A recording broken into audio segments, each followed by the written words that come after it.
Have you ever had someone you know and love change so drastically that you can't help but wonder if it's even the same person? I have. It is the creepiest thing that ever happened to me. I don't know what to do. I can't eat, I can't sleep, and I certainly can't spend even a second alone with my brother. My name is Jill. My brother Jeremy and I used to be very close when we were little. We are twins, which is arguably the strongest connection that siblings can share.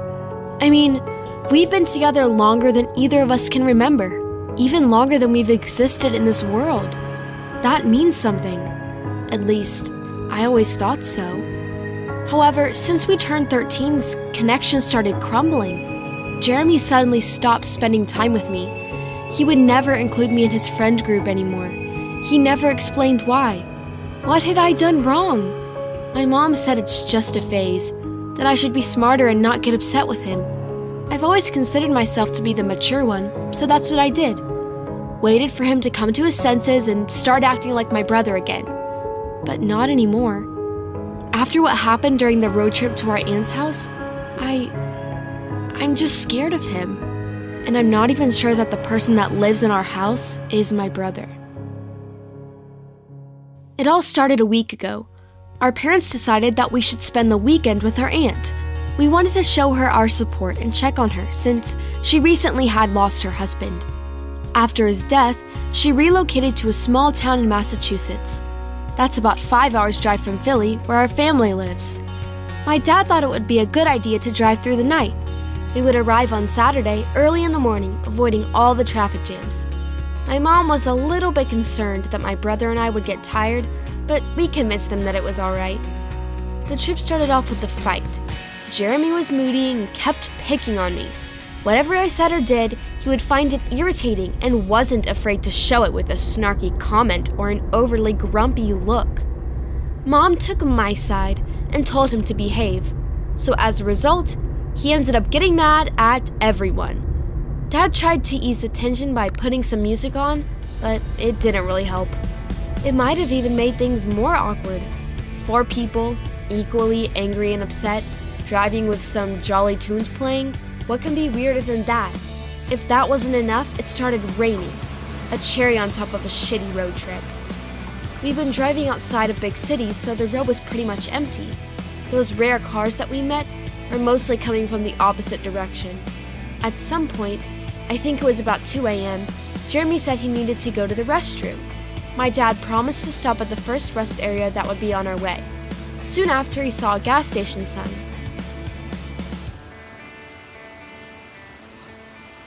Dad turned in and parked near the station. He turned around and looked at my brother. "There's gotta be a restroom inside. Do you want me to come with you?" "Gosh, no." Jeremy spat the answer, got out of the car, and slammed the door. He hastily walked towards the building. When he walked into the station, another car appeared. It passed us and parked on the other side of the lot. It wasn't a nice car, to say the least. It was old, with its bumper covered in scratches and one door smashed. A man got out of that car and went towards the building. My dad fidgeted in his seat. "Don't," said Mom, putting a hand over his. "He'll think you treat him like a child." He nodded and stayed in the car. We were sitting in silence. Neither my brother nor the man came out. The windows of the station building were dirty and covered with ad posters, so we couldn't see much of what was happening inside. My dad started tapping his fingers on the wheel. "What's taking him so long?" I could hear Mom's voice trembling. "If he's not out in a minute, I'm gonna go check on him," Dad replied. Both of them tried to hide their concern, but I could tell they were worried. A minute later, my dad opened the car door. "Okay, I'm going in." But before he even stepped out of the car, the gas station door opened and Jeremy finally came out. "Well, there he is!" My mom sighed with relief. My brother was walking quickly, almost running. He got inside the car and nodded impatiently. "Come on, let's go." His voice sounded cold, collected. He was clearly trying to hide his ragged breathing. "Everything okay? You seem shaken up." I'm fine, just drive. Dad shrugged and took off. As we were leaving the gas station, I saw the man, the same one that drove the crappy car, getting out of the building. He rushed towards our car and blocked the driveway. In the hazy light, we could barely see him. He seemed like a homeless person. He was wearing shapeless old ripped clothes and had a dirty gray beard. But what startled me the most was that look in his eyes. It was the look of complete and utter madness, as if he had seen something horrific and unexplainable. The look that all the prophets in apocalyptic movies have. The one that is filled with knowledge of something truly terrible happening. My dad rolled down the window. "What the hell, man? Leave us alone!" The man ran up to my dad's side of the car. "That's not your son," he yelled. "The boy that just got into your car is not your son." Dad turned around and threw a quick look at Jeremy. He was sitting there, pale, motionless, with goggled eyes, barely breathing. "Sober up, buddy." My dad rolled up his window and drove off. I turned around to see that the man tried to run after us, but we were already on the main road going on our way. Mom looked at Jeremy through the mirror. "Honey, are you okay? He didn't try to mess with you or anything." She was more worried than she wanted to reveal. "No, he's just a drunk idiot." "Oh, okay." She calmed down a little bit. "Hun, what's on your cheek?" Jeremy quickly covered the cheek with his hand, wiping a dark spot from his face. I looked at his hand and shuddered. I could swear it was blood. He caught my look and tried to hide the hand in his pocket. "Is it blood?" I couldn't keep it in. "Sweetie, are you hurt?" My mom turned around. Jeremy threw a murderous look at me. "No, it's just mud, Mom. I stepped into a puddle on my way and it splashed all over me." "Oh, thank God. Here you go."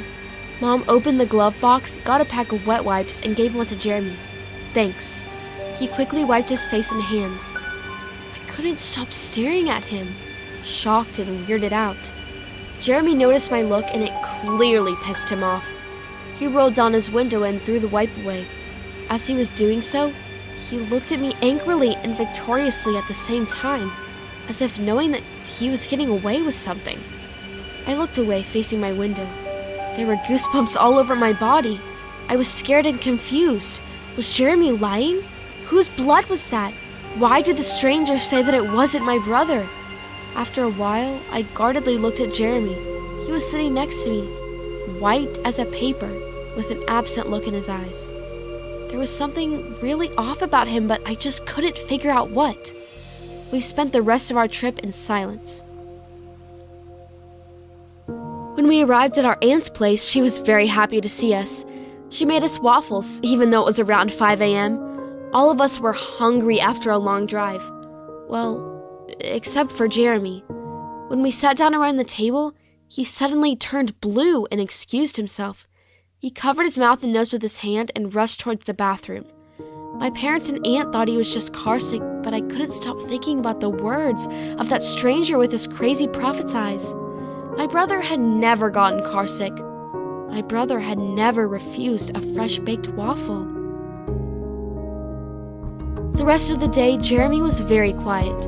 It seemed as if he was avoiding everyone. I didn't dare ask what was going on, and he probably wouldn't tell me. When it was getting dark, our aunt made up our beds in one room. Her place wasn't big, so my brother and I had to share. I went to sleep before him because I was very tired, but in the middle of the night, I suddenly woke up. The room was very cold. I got up to close the window when I noticed that Jeremy was sitting on his bed. "Hey, why aren't you sleeping?" I whispered. He didn't reply. I shut the window and came closer to Jeremy. He was sitting on his bed, motionless. I looked into his face and shivered. Jeremy was weirdly pale with goggled empty eyes and a blank expression on his face. He didn't react to me approaching him. He didn't look at me or even blink. It was super creepy. He seemed almost like a robot that had been turned off.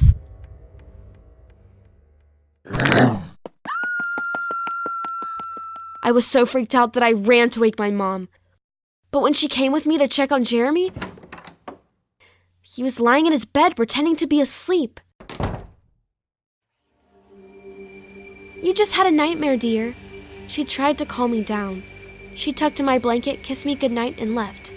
As soon as she closed the door and her steps went quiet down the hall, Jeremy started talking without turning to me or even opening his eyes. "You snitch on me again, I'll kill you." His cold, collected, distant voice got to my core. It sounded as if he wasn't mad, but simply clarifying, stating a fact. That tone, that behavior was so unlike the Jeremy that I knew. Not even in his worst times would he threaten me like that. I spent the rest of the night sleepless.